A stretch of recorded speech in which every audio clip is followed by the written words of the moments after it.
हे काय गुंडागर्दी चालू आहे, हे काय मारामाऱ्या चालू आहे, हे काय दहशतवाद चालू आहे.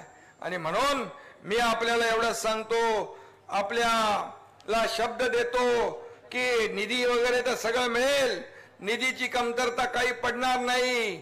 माझ्याकडे नगर विकास विभाग आहे, आपल्या मंत्र्यांकडे पण विभाग वेगवेगळ्या आहेत. आणि म्हणून आमदारांनी जेव्हा जेव्हा या ठिकाणी मागणी केली त्यावेळी पैसे मिळाले.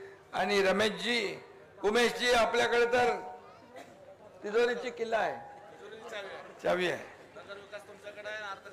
आणि म्हणून मी आपल्याला एवढं सांगतो, उंटावरून शेळ्या हाकणारे आम्ही नाही. 80% समाजकारण, 20% राजकारण करणारे आपण आहोत. आणि म्हणून निधी येईल, विकास होईल, सगळं होईल. परंतु तुम्हाला निर्भयपणे लोकांना जगता आलं पाहिजे का नाही? का दहशतीमध्ये आपल्याला राहायचंय? गुंडा राज पाहिजे की विकास राज पाहिजे? मला सांगा, काय पाहिजे तुम्हाला? विकास राज पाहिजे. विकास करण्यासाठी आपला अजेंडा डेव्हलपमेंट, डेव्हलपमेंट आणि डेव्हलपमेंट. मी तुम्हाला सांगतो, मी आपल्याला एवढंच सांगतो की पंडित देशमुख याचं जे काही मर्डर झालेली आहे, आमच्या बारसकर आणि उमेश पाटील यांनी सांगितलं की कुठल्याही परिस्थितीमध्ये या ठिकाणी जो कोणी खुनी असेल त्याला सजा झाली पाहिजे.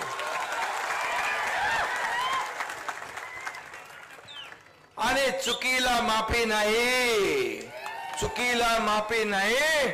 आणि म्हणून जे जे काही तुम्हाला हरी साळवी पाहिजे, कोण पाहिजे, त्याची नेमणूक करण्याचं काम आपण करू.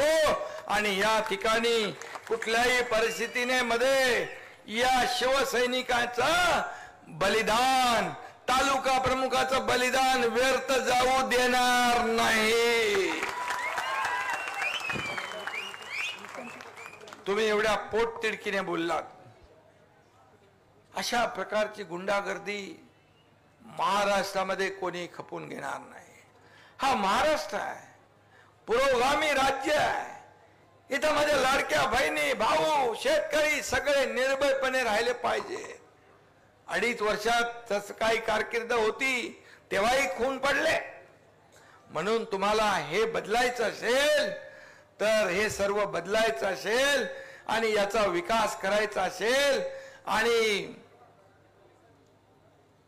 गुंडशाही मुक्त मोहळ करायचा असेल तर धनुष्य बाणाशिवाय पर्याय नाही, धनुष्य बाणाशिवाय पर्याय नाही. आणि म्हणून मी तुम्हाला एकच सांगतो, मी ज्याच्या माग उभा राहतो त्याच्या माग खंबीरपणे उभा राहतो. परिणामांची पर्वा मी करत नाही. आणि म्हणून मी तुमच्या पाठीशी उभा आहे. सिद्धीताई आपली छोटी बहीण आहे आणि म्हणून ती काम करेल.